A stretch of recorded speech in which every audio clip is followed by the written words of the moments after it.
देश में निर्भया कांड सबसे भयावह कांड माना जाता है, जहां अभी तक भी दर्द से देश और लोग ठीक से उभर नहीं पाए थे कि एक और बड़ी दर्दनाक घटना सामने आ गई थी। 31 दिसंबर 2022 की रात जब देश नए साल का स्वागत कर रहा था, जश्न में सरोबार था, उस समय दिल्ली की सड़कों पर एक लड़की कुछ लोगों की हैवानियत का शिकार हो गई थी। हम बात कर रहे हैं आज से 8 महीने पुराने मामले की, जिसने आज हम लोगों के दिल में भी डर और खौफ पैदा कर रखा है। नमस्कार, मैं प्रिया बंसल और आप देख रहे हैं हमारा शो शी मैटर्स।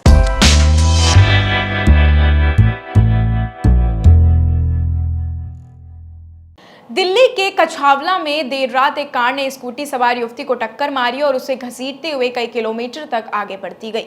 इस घटना ने जहां एक तरफ हमारी सुरक्षा पर प्रश्न चिन्ह लगा दिया, वहीं हमें यह सोचने पर भी मजबूर कर दिया कि क्या हमें रात के समय ट्रैवल करते समय अपनी सेफ्टी से जुड़ी बातें मालूम हैं। क्या हम इस बात से अच्छी तरह से अवेयर हैं कि हमें किसी परेशानी के समय क्या एक्शन लेने होंगे।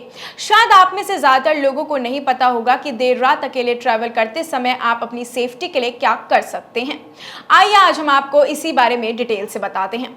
सबसे पहले तो अगर आप कैब बुक कर रही हैं तो आपको कुछ ज्यादा चीजों की ध्यान रखने की जरूरत है। जब आप कैब लेती हैं तो आपको अपने घर पहुंचने तक अलर्ट रहने की जरूरत होती है। सबसे पहले कैब बुकिंग की डिटेल अपने करीबी रिश्तेदार या फिर दोस्त को भेजें।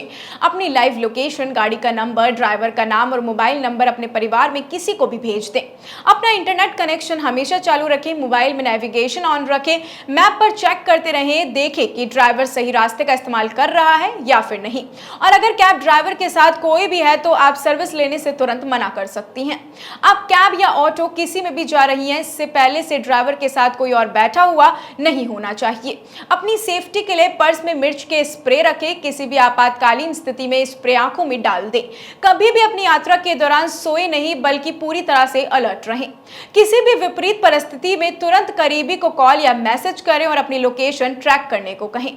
अब बात आती है कि अगर आप पब्लिक ट्रांसपोर्ट का इस्तेमाल कर रही हैं तो आपको क्या करना चाहिए। यदि आप मेट्रो या बस लेने जा रही हैं तो स्टेशन या बस स्टैंड तक पहुंचने के लिए आप ऑटो या रिक्शा का इस्तेमाल करें। पब्लिक ट्रांसपोर्ट उसी स्थिति में लें जब आपके घर के पास आपको कोई पिक कर सके।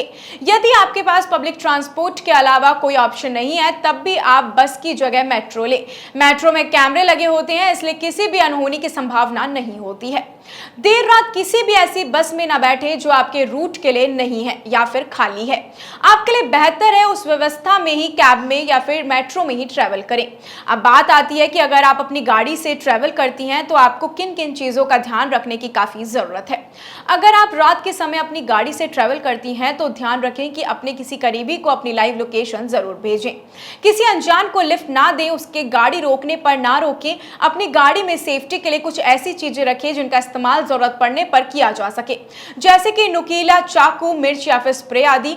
कभी भी ड्रिंक करके गाड़ी ना चलाएं। अगर आपके ऑफिस को कोई भी भरोसेमंद कलीग है जिसका रास्ता आपके आसपास ही है तो उसके साथ ट्रैवल करें। इन चीजों का तो आपको ध्यान रखने की काफी जरूरत है ही, पर इसके अलावा आपको मोबाइल पर वुमेन सेफ्टी एप्स को भी जरूरत रखना चाहिए। अपने मोबाइल पर वुमेन सेफ्टी एप्स रखें जिसमें से रक्षा SOS प्रमुख है। आपके मोबाइल पर सेफ्टी के लिए कोई ना कोई ऐप जरूर होना चाहिए। रक्षा ऐप को महिलाओं की सुरक्षा के लिए बनाया गया है, जिससे रात को अकेले ट्रैवल करते वक्त पुलिस स्टेशन से जुड़ी जानकारी, एजेंसी नंबर और ऐसी ही कई तरह की जानकारियां प्राप्त की जा सके। जानकारी प्राप्त करने के लिए ये ऐप अच्छा विकल्प है। रक्षा ऐप में एक बटन है जो संकट की स्थिति में आपके परिजनों को आपके स्थान के साथ अलर्ट भेजता है।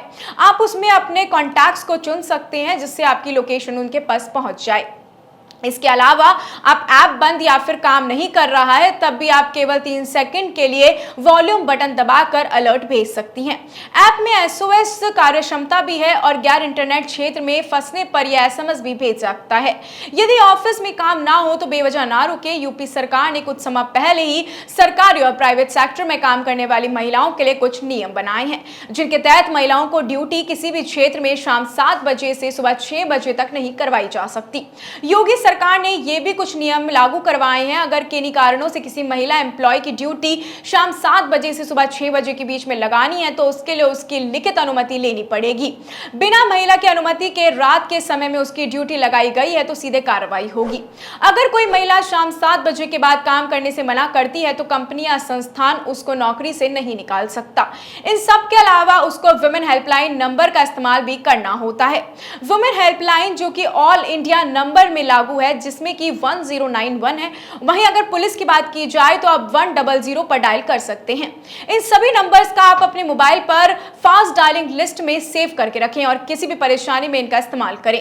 अगर आप यह बताती हैं और बातों का ध्यान रखती हैं तो आप रात के समय भी सेफ ट्रैवल कर सकती हैं और आपको अपनी सेफ्टी खुद रखनी होगी। ऐसी और भी महिलाओं के साथ बीती आप बीती की कहानी, महिलाओं के आसमान छूने, कुछ नया करने की कहानी हम आपके लिए लेकर आते रहेंगे। पर तब तक के लिए इजाजत दीजिए। मैं आपके साथ प्रिया बंसल। धन्यवाद।